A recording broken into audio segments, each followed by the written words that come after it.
বগুড়া সাতমাথা মানে বগুড়া শহরের প্রাণকেন্দ্র।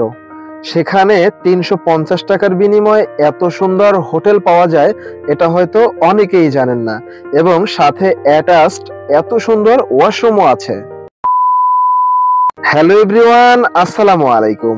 আমি এই মুহূর্তে আছি বগুড়া সাতমাথা মানে বগুড়া সদরের প্রাণকেন্দ্র। দেখতেই পাচ্ছেন আমি সাতমাথা থেকে মাত্র ২ মিনিটের হাঁটা দূরত্বে হোটেল নিয়ে থাকবো। ঠিক আকবরিয়া হোটেলের অপোজিট সাইডে এই যে আজাদ গেস্ট হাউস, এটা হচ্ছে নিউ মার্কেটের ভিতর থেকে একটু গলির ভিতরে ঢুকতে হয়, যার জন্য এটার ভাড়াটা এত রিজনেবল। মাত্র ৩৫০ টাকার বিনিময় প্রতিদিন আমি এই হোটেলে ছিলাম। এই পুরো ব্যাপারটাই আজকে আপনাদের সাথে শেয়ার করব। অবশ্যই লাইক দিবেন এবং কমেন্ট করে জানাবেন। দেখতে পাচ্ছেন আমি নিউ মার্কেটের ভিতর থেকে হেঁটে চলে আসলাম। এই যে লেখাই আছে সাইনবোর্ডে আজাদ গেস্ট হাউস। সিঁড়ি দিয়ে আমি উঠতে লাগলাম। দোতলায় হচ্ছে দোকান, আর ওনাদের গেস্ট হাউসটা হচ্ছে ৩ তলায়। এখানে কিন্তু আবার সাইনবোর্ড করা আছে। আপনি না চিনলে এখানে নিউ মার্কেটের ভিতরে যে কোনো দোকানদারকে জিজ্ঞেস করলেই দেখায় দিবে। চলে আসলাম তাদের রিসেপশনে। রিসেপশনটাও খুবই সুন্দর এবং সাজানো গুছানো পরিপাটি। সরাসরি রুমে চলে যাব, তার আগে আমি আবারও বলে দিচ্ছি, আকবরিয়া হোটেলের ঠিক অপোজিট সাইডের নিউ মার্কেটের ভিতরের গলি থেকে চলে আসতে হবে এই হোটেলে। প্রয়োজনে আমি তাদের নাম্বার দিয়ে দিচ্ছি ভিডিও স্ক্রিনে।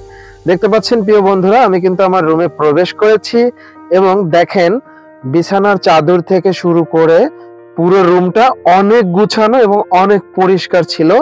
এবং এটা মাত্র ৩৫০ টাকা ভাড়া প্রতিদিনের জন্য। এটা সত্যি অনেক রিজনেবল ছিল।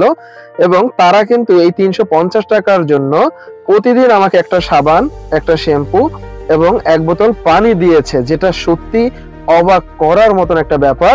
সাথে কিন্তু ছোট একটা টেবিল এবং চেয়ারও আছে রুমের ভিতরে।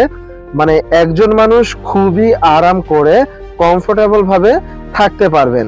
এবং তাদের রুমের ভিতরে টিভি পর্যন্ত ছিল। এই যে দেখেন, মানে আপনি চাইলে অবসরে বসে বসে টিভি, নিউজ, খেলা সবকিছুই কিন্তু দেখতে পারবেন। তো চলুন এবার ঘুরে আসি ওয়াশরুম থেকে। দেখতেই পাচ্ছেন খুবই সুন্দর একটা ওয়াশরুম এবং অনেক পরিষ্কার ওয়াশরুমটা। এক কথায় বলতে গেলে আমি সত্যি অবাক হয়ে গেছি যে মাত্র ৩৫০ টাকার জন্য এত সুন্দর একটা হোটেলে থাকতে পেরেছি। এটা হচ্ছে তাদের রিসেপশন। রিসেপশনটা হচ্ছে হোটেলে বা গেস্ট হাউসে প্রবেশের মুখেই। এই হচ্ছে তাদের হোটেল। আমি আবারও বলে দিচ্ছি, আকবরিয়া হোটেলের ঠিক অপোজিট সাইডে এটা অবস্থিত, নিউ মার্কেটের ৩ তলা।